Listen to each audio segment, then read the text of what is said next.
Which of the rookies will finish the highest? So a few weeks ago at St. Pete, it was the Rahal Letterman Lanigan driver, Christian Lundgaard, who was the highest. Who do you think? Honestly, after we watched practice yesterday, Devlin DiFrancesco in that number 29 Honda for Andretti Autosport was making some incredible moves, had some incredible saves. He's got the bravery. I think he's going to come out on top of the rookies. You know, I think Jimmie Johnson has a great car, and the question is, can he learn in the first few stints and put it to good use? But I'll pick Jimmie Johnson just based on a ton of experience and a great Chip Ganassi racing setup. That is the Pick'em game on the NBC Sports Predictor app, where you can win up to $25,000. Drivers, start your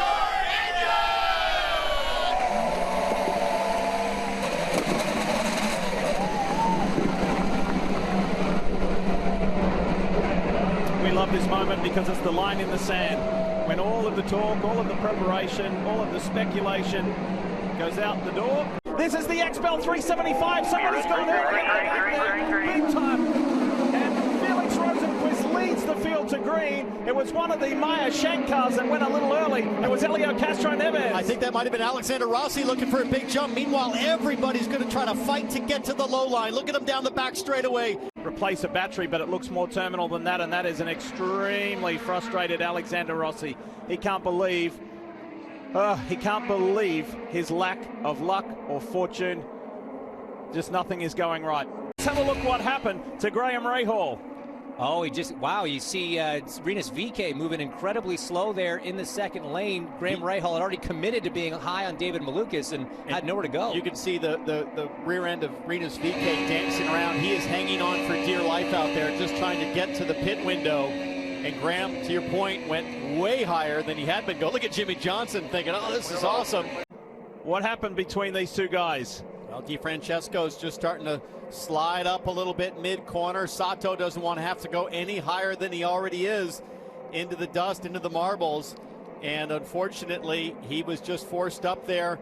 But no fault of DiFrancesco's, really. I mean, you have to give a little room to that car down low in case they wash up. And in some cases, maybe they wash up a little bit more proactively. I mean, DiFrancesco, I think, was getting turbulent air from the car in front of him, James, and just slid up. That's a common issue here in Dallas. Kyle Kirkwood and that black AJ Foyt. Kirkwood loses it. The 14's in the wall. That amazing run has come to an end for the star rookie. And it's ended in spectacular style. Yeah, what a shame. Sorry, guys. You know, they put so much emphasis on trying to make moves on restarts. You know, you heard Kyle come on the radio saying, my fault, I'm sorry, guys. It's such an easy thing to do. There's so much emphasis. As Roman said, it was hard to pass, you know, during green flag running. You want to try to make those times up, those positions up on restarts. But, man, it's a tough break for the AJ Foyt driver. Well, he wasn't afraid to have a go today. Unfortunately, it's ended in the wall. He's up above Devlin DiFrancesco there, and yeah, he just has his right rear a little bit up in that darker track surface, not as much grip, and around it goes. You know, Townsend, at that point, you're really just a passenger. Following our race coverage, there'll be an extended post-race coverage. It's going to be live on Peacock. Yep, we heard you. You wanted to see a little bit more, so we're giving you more. So after we're done here on NBC at the conclusion of the race, make the switch over to Peacock. You can scan the QR code or go to peacocktv.com to sign up right now. You'll hear not only from the podium place getters, but a few more drivers on their thoughts on this XPEL 375. If Elio was more coming to, we'll have to tell you, I want to see it start sooner there. I need to see a little bit earlier as to how they got to that position. Here we go. On board now, Felix Rosenqvist. Oh, DiFrancesco got below the white line, I think, and then kind of shot up the track. This is what happened with Colton Herta a couple years ago with Scott Dixon. Exactly, side by side. You see Castro-Neves on the outside. Ooh, ugly hit. Look at the yellow car on the left. Yeah, that's ill-advised. Ambitious move for sure. Rookie mistake. Doesn't matter because Rinus VeeKay is going to be by all of them in a couple of laps if he keeps this up side by side with Will Power. He's going to have the momentum off of turn 2 to take that into position 3 as Colton Herta's down low into turn 3. Look at the moves the Sonax Chevy is making. This kid from the Netherlands as the battle is on for the front. McLaughlin's not going to settle for second, nor is VK. Here comes the Dutch kid. Oh, let's see how this works out. VK makes it work once again. Clear. All sketchy and fall back. Look what's going on now. Jimmie Johnson on Santino Ferrucci. Usually that's the move that Ferrucci pulls off. Jimmie Johnson is in the top 10. We haven't said that since he's been in IndyCar racing. We knew that he would do well here on his first oval, but maybe not this well. It's like Christian Lundgaard now, coming into the mix a little further back, but what a run for Jimmie Johnson, and what an education he's had today, James. A lot of the drama has happened right in front of him, whether it's cars sliding around, cars finding air going high, or cars crashing, and I think Jimmie has soaked it all in. Here's that move again. Just pedaling that throttle, going into turn 3, getting the car comfortable in the clean air once Ferrucci dropped down to the bottom, and then hard back on the throttle. That Chip Ganassi Racing entry is hooked up right now. And that was a brave move. Callum Islet's last lap was 190 miles an hour. This is going to give Newgarden a chance on the back straightaway. Look out, look out. Malukas is first one on the list. Got to go to the inside. McLaughlin can't get there, though. Not close enough. Teammate is coming. Here comes Joseph Newgarden on the high side. Newgarden on McLaughlin. It's going to be a drag race. Newgarden has done it. Newgarden wins on the final lap. How about that? Wow. That epitomizes it is not over until it's over. This coverage, here's Marty. Well, Scott McLaughlin breaking this one down with his engineer, Ben Bretzman. Man, what are the emotions? How do you process that one, Scott? I mean, second's a great day. Unfortunately, we lit a lot of laps, and at the end of the day, we lost it. But if you're going to lose it to anyone, your teammate's the guy you want to lose it to. So congrats to Joseph and his PPG team. But yeah, gutted I couldn't get down for XPEL and Chevy. But at the end of the day, we're there, and I learned a lot this race. It's going to bode us pretty well going to the Speedway. But man, I'm gutted. It'll hurt. It's how it is. But I'm pretty proud of how we've run.